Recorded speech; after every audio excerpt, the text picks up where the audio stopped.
பெரியார் குறித்து நீ பரப்பிய அவதூறு பத்திரிகையாளர்கள் கூட்டத்தில் தானே. அந்த பத்திரிகையாளர்கள்ட்டே ஆதாரத்தை நீ கொடு. இதுதாங்க ஆதாரம். இன்னொன்னு உங்க அண்ணன் சொல்லியிருக்காரு. உங்க அண்ணனா தம்பியா? அவர் எனக்கு தெரியாது உங்க அண்ணனா தம்பியான்னு. ஒருத்தர் இருக்கிறாருல பாஜக மாநில தலைவர். நான் பேரை சொன்னா நீங்க அதுக்கு பீப் சவுண்ட் போட்டீங்க, அதனால நான் பேரை சொல்லாமலே விட்டுறேன்.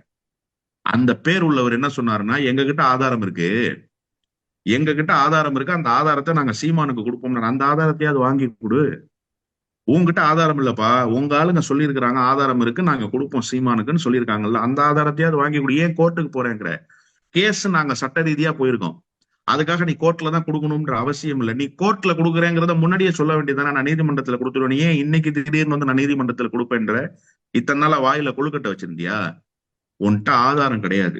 நீ பேசிய கருத்துக்கள் பெரியாருடைய கருத்துக்கள்ல, மாறா உன்னுடைய கருத்துக்கள். நீ செய்யற வேலைய பெரியார் தான் சொன்னாருன்னு நீ சொல்ல முயற்சி பண்ற. பெரியார் அப்படியெல்லாம் ஒருபோதும் சொல்லல. சொன்னதற்கான ஆதாரம் இல்ல. நீ வசமா சிக்கிட்ட. இனிமேல் தான் தமிழ்நாட்டினுடைய இன்னொரு முகத்தை நீ பார்க்க போற. அதுதான் இன்னைக்கு நடந்திருக்கிற இந்த முற்றுகை. இந்த 10,000 பேர் வராங்கன்னதையுமே நீ ஓடிட்டிய வீட்டை விட்டு.